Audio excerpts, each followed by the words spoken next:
Ngayong araw nga ni ho mga kamatay, sisimulan na nga yung aming munting negosyo dito sa may harap ng bahay at ito nga yung mini sari-sari store ay for the go.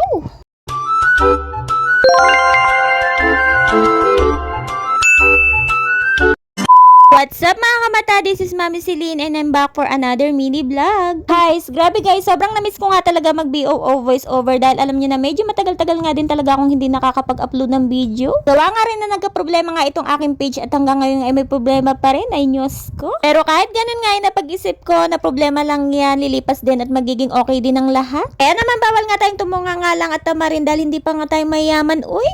Anyways guys, kahit hindi nyo nga tinatanong, ito na nga pala ang update sa buhay ko ngayon. Habang hindi pa nga ako nangingitlog or hindi pa nga lumalabas yung aking pangalawang baby ay napag-isip ko nga na magpatayo dito sa may harap ng bahay na maliit na tindahan. Dahil alam niyo naman ang buntes ay naiinip dahil maliban nga sa pagbablog wala nga talaga akong ibang mapaglilibangan. Kaya naman ito ang terrace namin ay napag-isip ko nga na gawin na lang tindahan. Madali na nga namin ito guys maayos dahil naging tindahan na nga ito dati. Maliban nga sa tindahan ay naging barbershop na nga rin itong terrace namin dati. Hindi naman nga obvious dahil nakakabit pa nga yung signage ng barbershop dyan. Uy!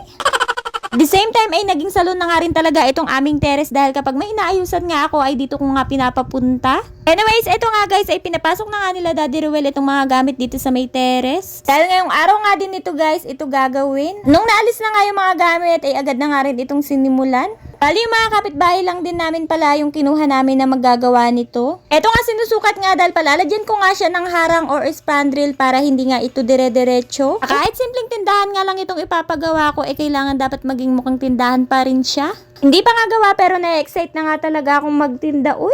At habang may ginagawa nga dito sa may bahay, nakita ko nga itong si Cyrus nilalaro nga itong mga aso namin. Mahal na mahal nga niya itong mga aso at mahal na mahal nga rin siya ng mga aso. Eto na, naikabit na nga nila yung mga Engels bar at malapit na rin talaga itong matapos. Bali, spandrel lang talaga yung ipapalagay naming harang dito dahil dati kasi noon na nagtindahan kami ay plywood nga yung pinalagay namin at grabe, sobrang init at wala talagang pumapasok na hangin. Kaya naman mas okay na nga yung ganito dahil at least pasok pa rin yung hangin. At eto nga mga ilang sandali nga lang at maghapon lang talaga nila ito ginawa at natapos na din. Bali, pa-slide nga sana yung ipapagawa namin sa pinto para tipid nga sa space kaso nagkulang nga kami sa may bakal kaya naman ganyan na lang yung naipagawa. Pero hindi pa nga dito natatapos dahil marami pa nga ipapagawa dito sa may tindahan. Kinabukasan nga nito ay tuloy-tuloy pa nga rin ang paggawa dito sa aming munting tindahan. Pinapasok ko na nga rin yung ibang mga gamit dito sa may loob kagaya na nga lang nitong lagayan ng bigasan. At eto na nga nakabitan na nga rin ng spandrel dito sa may harapan at nakapaglagay na nga rin ng bubong. Kaya naman ito malapit na talaga matapos yung aming munting tindahan. Kung may mga suggest nga kayo guys kung ano pa nga magandang ipalagay dito sa may tindahan ay open naman po ako sa mga suggestion. O siya mga kamata, hanggang dito na nga lang muna at i-update ko na lang kayo sa susunod na video. Yun lang, bye!